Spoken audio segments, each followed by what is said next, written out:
So I know we had a lot of ultra serious, not ultra maga, obviously, ultra serious things to talk about the last 2 weeks. I thought we might lighten it up a little bit.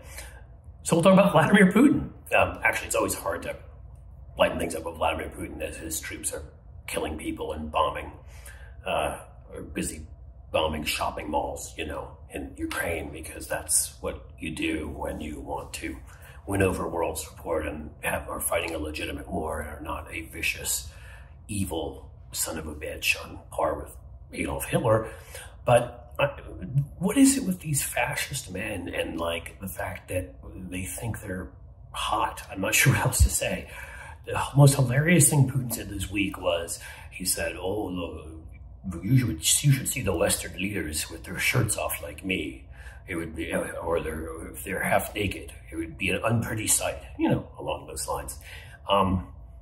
Is Putin like really looked at those pictures of himself riding the horse with the shirt off with the man boobs? I mean, Chelsea Handler thought it was so funny that she did a copy of it with her real boobs, and hers are rather large, riding topples on a horse. And like, I don't know that hers were much larger than Putin's, but he thinks he's a manly man. Does it remind you of Donald Trump, who, you know, who like dust sniffing doctor Ronnie Jackson, who's now a congressman from Mississippi, of course, told us was going to live for like 200 years. He's in shape like a bull, this bulbous Jabba the Hutt-esque creature that slithers along the ground, leaving a trail of grease from hamburglars and Three Scoops and KFC, you know, the thigh, the crispy thigh. That's pretty yummy though, I gotta give him that.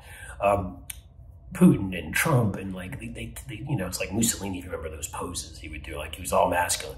Like, if they take a look at like Trudeau, you know, and Macron and some of these guys, again, like I think it goes to like their mentality. It's sort of like the way they cannot see the world straight, the way they see their countries or their movements or anything as stronger than they actually are. They somehow like physically see themselves as these beasts. Vladimir Putin would get his ass handed to him by my 15-year-old, I'm pretty sure. He's like 4'8", and that's when he's on top of the horse. And, you know, propping his man boobs up, he may hit 4'9". You know, this isn't really that serious a video, and I don't have that much more to say about it, but I really felt like we just had to have a little bit of fun, and I just had to address, like, I mean, you hear this from these right-wing nuts all the time. I mean, Ted Cruz too, like he like poses for things, like he doesn't have a gut sticking out from like, you know, I don't know, Laredo to like Houston. It's a sad state of affairs. Maybe if someone could get Vladimir Putin to realistically look at himself, maybe more realistically look at how he's destroyed his country economically and destroyed and harmed Ukraine, and how we all hate him, and now Sweden and Finland are joining NATO, and how Russia's going to be weaker. But that would take a lot of work, and I don't think we have a therapist we can pay enough to do it.